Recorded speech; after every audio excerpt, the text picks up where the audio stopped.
everybody, it is May 1st, which means it is time for a brand new For the Love of Homemade kits, as well as a brand new recipe.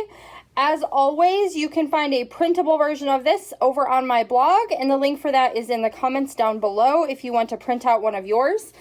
I think these recipes are super helpful both for designing a kit out of your stash, and if you were trying to put together kits to go to a retreat or a crop. It makes it super simple to kind of have an easy list of things. As usual, I have added extras to my kit because, you know, I just want to use all the things. So, real quickly, let's go through and take a look at what is going to be in my kit for the month. And I would love to see your kit if you are playing along as well.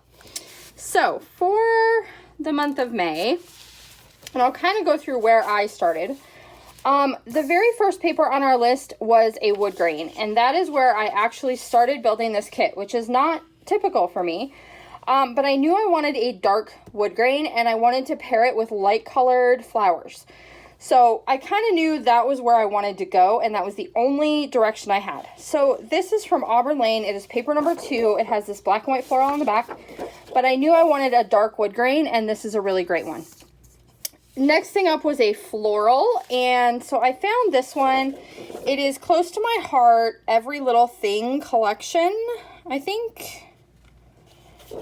But it has this really cool diagonal, like, blue stripe on the back, and this gorgeous watercolored floral. And so having that dark wood grain and my light colored floral, now I could build the rest of my kit around those things. And so that's what I did. Next, we had an ombre. And I grabbed an ombre from that same exact Every Little Thing collection from Close to My Heart. It's very subtle. It just looks a little bit watercolored. It has some blue flowers on the back. So that was my next paper. And then we needed a geometric. And so I grabbed 2. So I know this one is the right color combination. It is from Cocoa Vanilla Happiness. It has these cut aparts on the other side, which don't really match the kit, but this side is a perfect match kind of for the flower details.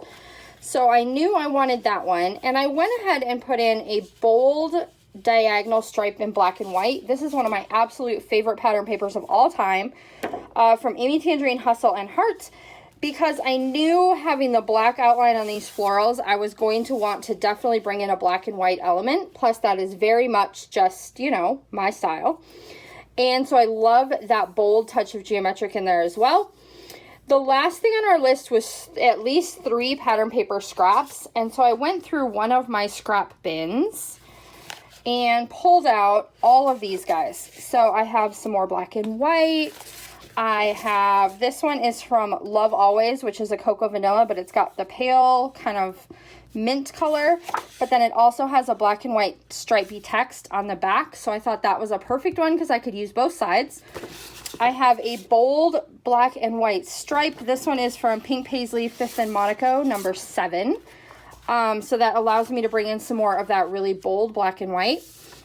And then I also found some kind of periwinkles and purples that sort of matched the watercolors in the flowers, because that was the color I didn't really have present in the rest of my pattern paper. So this one is from Chamel. This is just some one-sided cardstock. And this I think is from a paper pad, so I'm not even sure where that one came from. To just bring in kind of those periwinkle and lavender color. So I've got those in there. And then I also grabbed, this was not on the list, but I grabbed the 12 by 12 stickers that came with the Close to My Heart set. Because it has a bunch of those same florals, I figured I could use these throughout my kit. I probably will avoid the yellow pops of color because I didn't grab that particular paper. And then I also grabbed the coordinating Close to My Heart cardstock colors that go with this particular collection. I didn't grab the yellow, but I did grab the rest of the colors. So I have some colored cardstock to play around with this particular kit as well. So that is going to be the paper portion. For the embellishments, we needed vellum embellishments, and this collection happened to come with coordinating vellum embellishments, which is like super lucky for me. So I've got lots of florals and butterflies and things that coordinate and match the patterns of my paper. So that's perfect. We also needed flare badges or epoxy flare. So I have grabbed 2 sets of those. So this one is all about reading and books. And then I've also grabbed this one that has things like love you more, forever together, my love, that kind of thing. So I will be using those. Buttons, I had a harder time finding my button stash, but once I did, I found some florals in the periwinkle and some stars in the periwinkle, and then a couple of stars in the like light mint color. So those are going to coordinate perfectly with the colors in this particular kit. And then for tags, I grabbed these circular ones that have this silver edging on them. So I thought that would be kind of pretty in this particular kit. And the circles are something a little bit different. Your latest embellishment purchase, I have 2 things that I kind of pulled out for this. So I have this acrylic word that says love this, that is the perfect color for this particular kit.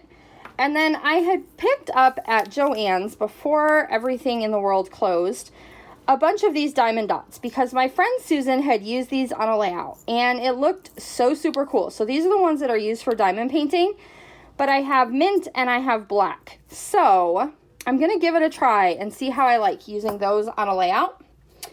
And the last embellishment we needed was floral die cuts or a floral cut file. So I have grabbed the rest of my package of my favorite story florals, which they're not all going to coordinate, but there are some blues and black and whites. And then I also had this little black flower cut file hanging out on my desk.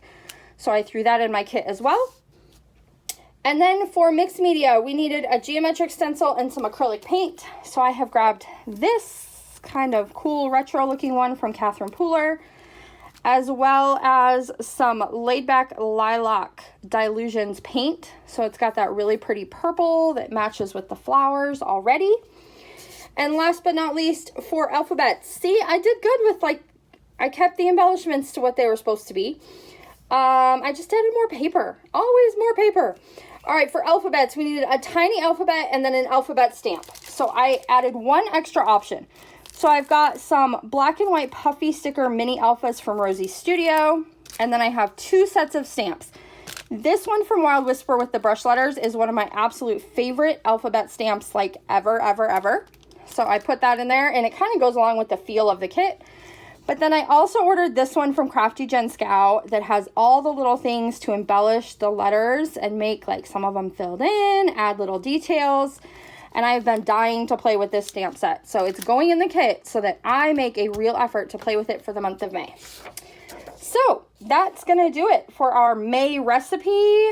Everything is on here as well as on my blog, which is linked down below. If you want to print out a copy and play along, make sure that you tag me on social media because I totally want to see your kit as well. And I will be back to see you soon. Bye, everybody.